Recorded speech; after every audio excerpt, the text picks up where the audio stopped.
Olá!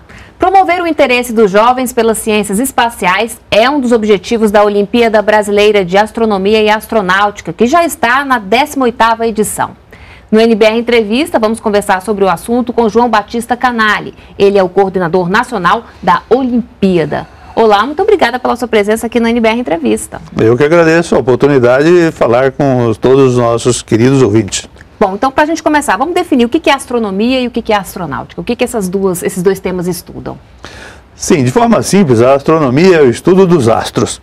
Na verdade, menos o da Terra, que a gente deixa para outros especialistas estudarem. Mas eu tenho um amigo que diz que a definição melhor para a astronomia é: o astrônomo é aquele que estuda a luz proveniente das estrelas, porque de fato toda informação que recebemos do universo vem através da luz.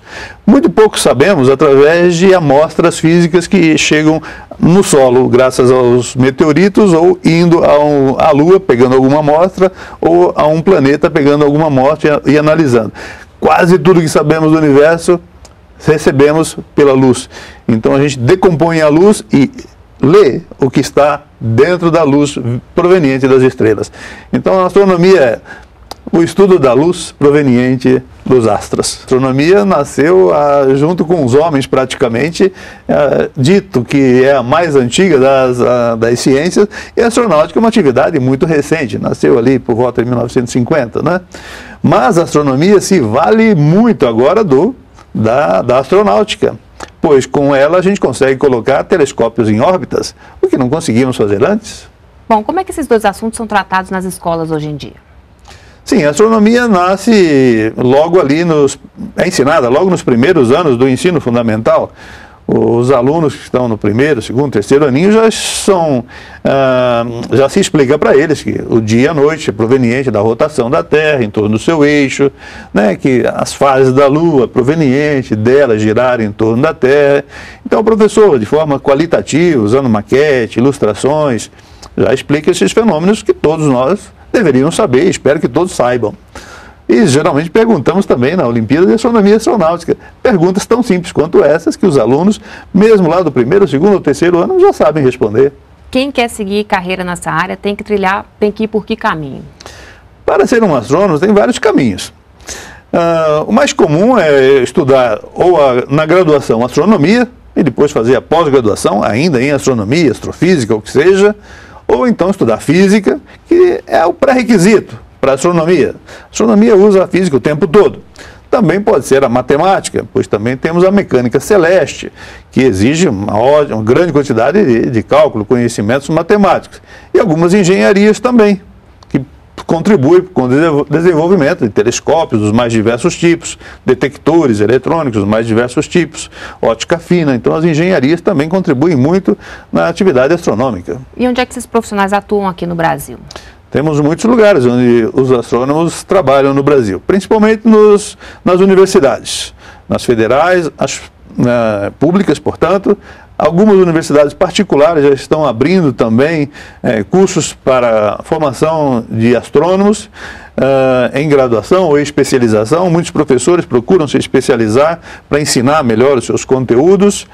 Temos os centros de pesquisas, muitas pós-graduações. O Brasil está com um parque de telescópios crescente, ou seja, a disponibilidade de observação astronômica para quem gosta de fazer observação mesmo, ou seja, o astrônomo que é o dito observacional, aquele que usa mais intensamente os instrumentos de observação, eles estão cada vez com mais disponibilidade. Então, no Brasil temos telescópios, lá em Minas Gerais, temos também no Chile, um telescópio cuja maior parte do tempo é do Brasil. Estamos nos associando ao grande consórcio europeu de telescópios e num futuro aí próximo também faremos parte do grupo que está construindo um super telescópio chamado GMT. Então, o futuro é muito promissor para quem quiser seguir a carreira astronômica no Brasil. Bom, campo de atuação tem, né? Mas em relação ao número de profissionais, né? Precisa de mais profissionais nessa área? Sem dúvida. Nós temos até uma sociedade astronômica brasileira que congrega os astrônomos profissionais do Brasil. Relativamente jovem, tem uns 35, 40 anos, e que envolve, então, os astrônomos profissionais.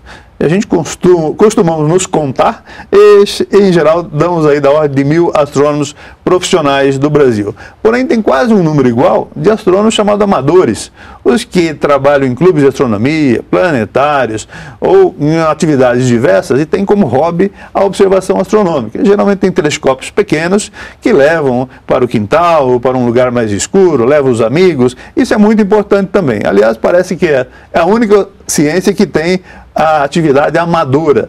Você nunca teria e nem gostaria de ter um médico amador, é ou não é? Com certeza. Nem eu, né? Mas o astrônomo amador é muito bem-vindo e até colabora com os profissionais em algumas observações. Bom, diante desse cenário aí que você contou pra gente, né? Qual é o papel da Olimpíada Brasileira da Astronomia e da Astronáutica? Então, essa Sociedade Astronômica Brasileira, preocupada com a melhoria da qualidade do ensino, dos conteúdos de astronomia feito no ensino fundamental e no ensino médio, e também por entendermos que é nossa responsabilidade colaborar com a educação brasileira de modo geral e com o ensino de astronomia em particular, organizamos já há 18 anos a Olimpíada Brasileira de Astronomia e Astronáutica, que é utilizada como um veículo pedagógico para interagir com o professor de geografia, ciências, biologia, ou de matemática, que às vezes ensina astronomia, o professor de pedagogia, que também ensina astronomia, o professor de física, que também ensina astronomia, e que, no entanto, nunca estudaram astronomia. Então, eles estudam nos livros didáticos ou nos outros livros que eles conseguem acessar para ensinar os conteúdos aos seus alunos. Então, é nossa responsabilidade colaborar com o trabalho desse professor. Então, para isso, a Olimpíada manda material didático, orienta para que ele faça observações corretas, astronômicas, diurnas e noturnas. Numa época de eclipse, jamais mandaríamos os professores orientar os seus alunos para olhar para o Sol usando um raio-x ou coisa assim, pois isso não protege adequadamente o olho humano. Então, quando isso ocorrer, faremos toda a divulgação necessária junto às escolas, aos professores, no sentido de orientá-los a observar e observar com segurança e corretamente. Bom, já são 18 edições, né? Que balanço é possível se fazer disso aí? Olha, começamos com a cara e a coragem, como costumamos dizer. Nas 3 primeiras edições não tínhamos apoios financeiros, então realmente foi com a cara e a coragem, com dinheiro particular de alguns astrônomos apoiando a divulgação. Felizmente, depois o governo entrou com os editais das Olimpíadas de Conhecimento, que o CNPq organiza, e a partir daí tivemos uma regularidade no fomento. E com isso a gente conseguiu divulgar, fazer a informação chegar às escolas, e o número de alunos e professores de escolas que a cada ano participa da OBA, como chamamos, está crescendo de um ano para outro. Em 2009 foi um ano muito especial, foi o Ano Internacional da Astronomia, chegamos a 860 mil alunos. Depois caiu um pouco e agora está, nos últimos anos, em termos de 800 mil alunos por ano. Coisa de 8 mil escolas por ano que aplica, corrige a prova e devolve para nós. Então, apesar de não ter nenhum professor de astronomia dando aula, a gente considera um grande sucesso a adesão que os alunos fazem a essa atividade. Diferente de Olimpíadas que tem professores, né, de geografia, de matemática, etc. A gente não conta com um astrônomo na escola. Contamos, sim, com a boa vontade de todos esses outros que aplicam a prova de astronomia e astronáutica. O que vocês cobram nessa prova e quando é que ela vai ser aplicada? Sim, isso é um receio de muitos professores, né, que não são da área. Poxa vida, vamos perguntar coisas que eu não sei, que meu aluno não sabe, vamos tirar 0, vai pegar mal para mim. Então, a gente sabe da dificuldade que o professor tem em trabalhar esses conteúdos, sabemos o nível de profundidade que o assunto é abordado nos livros didáticos. Então, a gente faz 10 perguntas, 7 de astronomia, 3 de astronáutica, em que os alunos acertam no mínimo metade da prova. Então fique tranquilo, porque se você fizer a prova, você não vai tirar 0. Então tem perguntas das mais elementares, aquelas estão um pouquinho mais elaboradas, mas ainda assim baseado no que está no programa do livro didático, nos parâmetros curriculares nacionais, etc. E só lembrando que é no dia 15 de maio, não é isso? Sim, a gente sempre faz essa Olimpíada em maio, exatamente dia 15 ou 16, depende, para que a gente tenha tempo de entregar o certificado e as premiações ainda no mesmo ano que o aluno fez a prova. Pois é um pouco chato ele fazer a prova em maio e receber alguma notícia no ano seguinte. Ele já saiu da escola, de repente, o professor mudou de escola, né, passou as férias, perde um pouco do encanto. Então ele tem que fazer a prova e receber o resultado no mesmo ano. Bom, falando em encanto, né, tem também a mostra de foguetes que é paralelo aí à Olimpíada, não é isso? Sim, essa é uma Olimpíada que são duas em uma. Quando a escola se cadastra para participar da OBA, automaticamente ela está cadastrada para participar de uma mostra brasileira de foguete. E você até trouxe para a gente aí um exemplo, Exato, né? Porque o material é muito simples de ser feito. Aqui está, eu vou até desmontar para as pessoas verem o quão simples é fazer um foguete de garrafa PET. De uma garrafa, tiramos duas partes. De outra garrafa, ela fica inteira. Ela vai ser pressurizada, se quiser, só com ar. Ou se quiser, pôr um pouco de água e o ar restante ser pressurizado. E aqui está. Colocamos as aletas ou empenas, como chamam os engenheiros, e aqui o bico. E pronto. O que era uma simples garrafa, agora virou um foguete. Isso daqui lançamos de forma oblíqua, porque se lançarmos para cima, pode cair na nossa cabeça, ou de um aluno. E isso é um grande problema. Então a gente lança de forma oblíqua, de forma que podemos medir a distância que ele viaja. Em função disso, damos medalhas também aos alunos pelo lançamento dos foguetes. E uma vez que o aluno lança seu foguete, ele vai querer lançar de novo, fazê-lo ir mais longe, mais longe, mais longe. Então a gente certamente cativou o interesse dele. Quando o professor for explicar qual é a física envolvida aqui, ele vai estar muito mais interessado em compreender o fenômeno. Com certeza. Bem, o que significa para um país investir nessa área, despertar esse interesse por essa área logo cedo, né? O que a gente pode vislumbrar para o futuro de um país que toma esse tipo de iniciativa? Então, aqui na parte já da astronáutica da Olimpíada, porque fizemos uma parceria com a Agência Espacial Brasileira para divulgar todos os esforços que o Brasil faz na área espacial. Então, até agora a gente lança foguetes suborbitais, são os que sobem e depois desce.